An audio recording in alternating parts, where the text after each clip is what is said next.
Hello, here we are again, and let's try to use present perfect. Have you learnt present perfect? We're going to imagine that your mother comes home and she's upset with you. She's a little bit angry with you. Where have you been? She asks. Where have you been?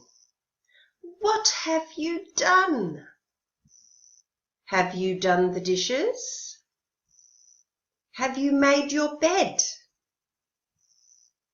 Have you called your dad?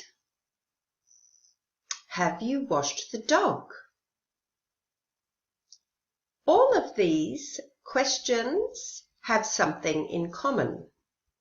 They have the word have and the past participle been, done, made, called, washed.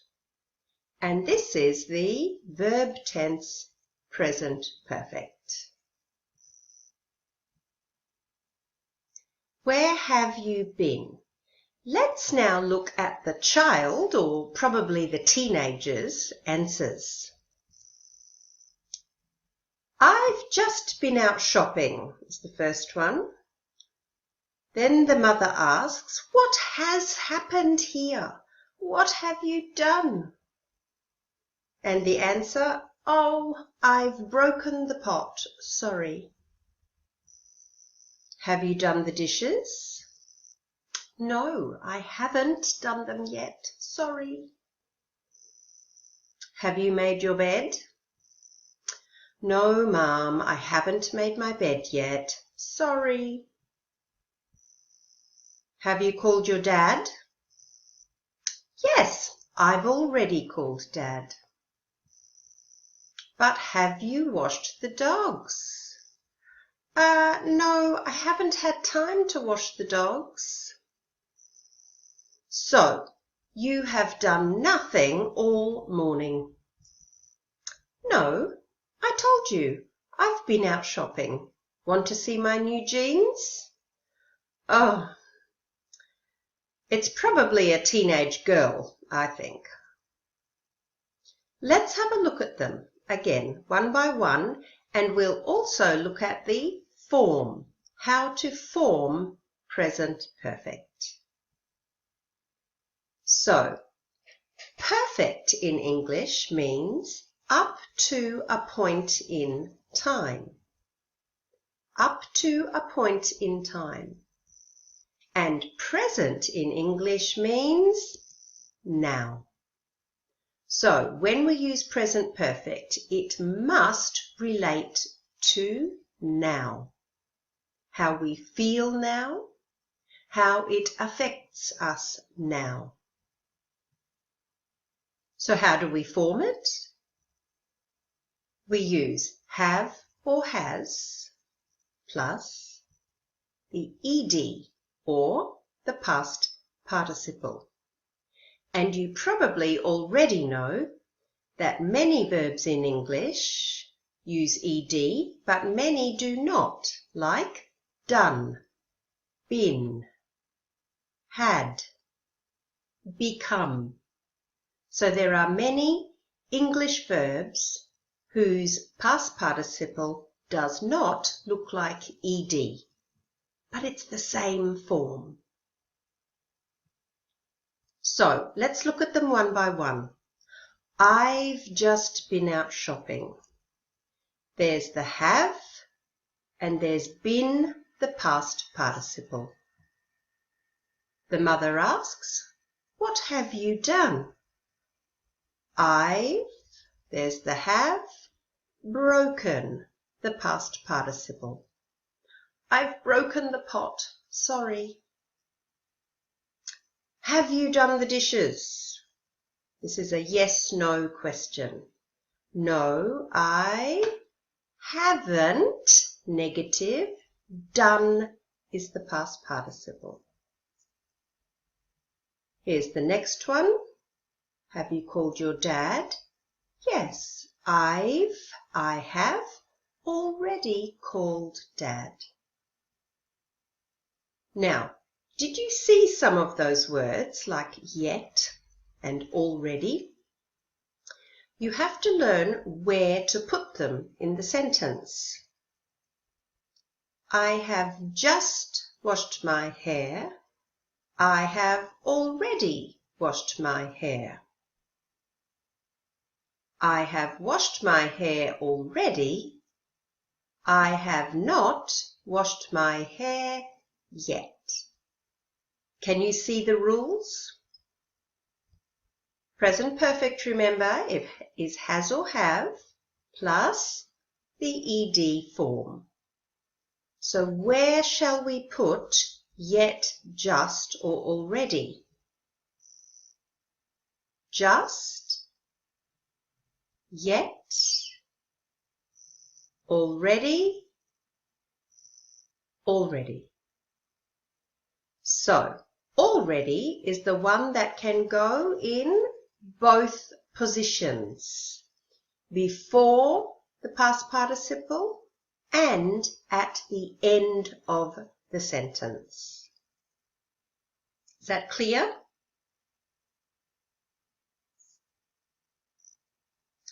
Let's think about the meaning then. What does it mean if we use yet and just and already? Here is a line. This is time. Time is passing. This is now. Already. The listener does not know when it happened, but it is finished. Just only happened a short time before. So the listener has some idea of when. And yet has not happened. It's still going to happen, and it's usually used with negative. I haven't done the dishes yet. Now, did you see I explained yet, just, and already, and I haven't looked at ever or never?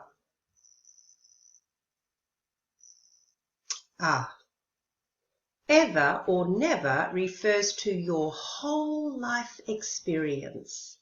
It's still true. It's still happening. And don't forget, never is negative.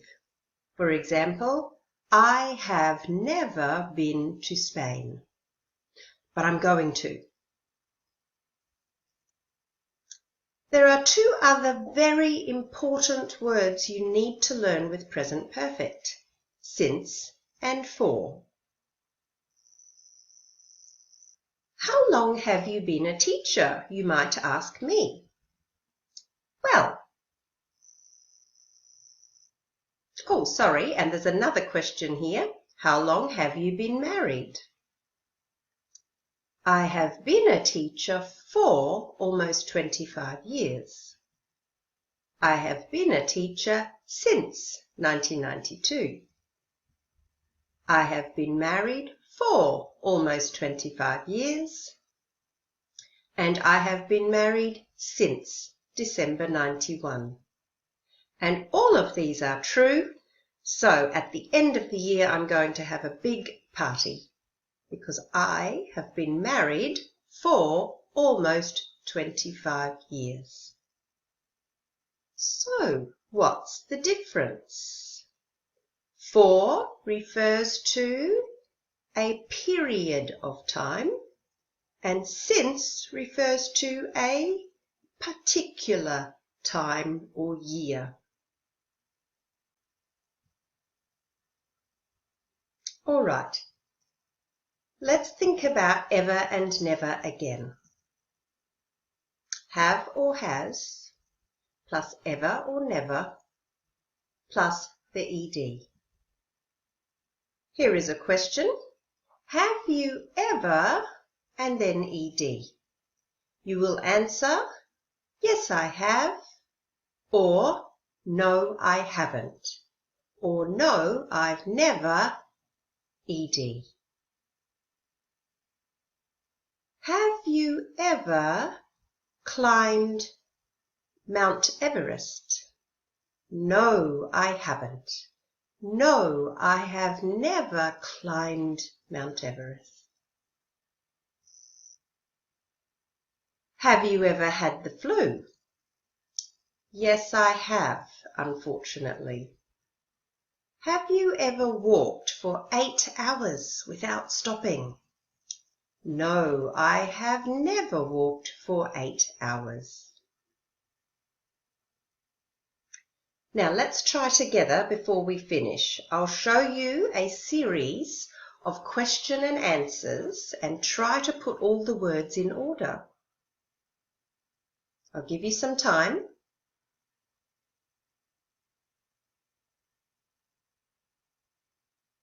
And here is the answer. Have you ever seen the film Frozen? Yes, I have seen it too many times. Try the second one.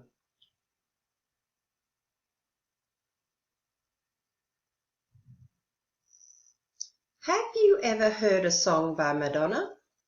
Of course, everybody has heard of her songs. Notice here, everybody is singular, so we need has, not have. Number 3.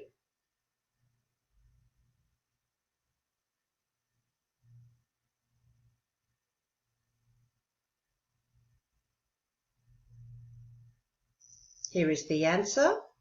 Have you ever been to a live show of Madonna's? No, I've never been to one, but I'd like to. Remember, we use present perfect as a verb in English to talk about actions and events that relate to now. The actions might still be happening. I've got 2 children. I still have 2 children.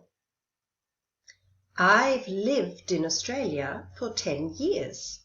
I still live in Australia. These actions might be just finished, like 5 minutes ago or 10 minutes ago. I've just had dinner. The plates are still dirty on the table. He's just finished work. Maybe he just walked out the door of the office. And these actions might still affect us now, even if they are finished. Oh, I've cut my finger. Quick, help me. Now, you don't keep cutting your finger. Cutting your finger was in the past, but it still affects you. Like, I've been in an accident. My leg will be in plaster for 2 weeks.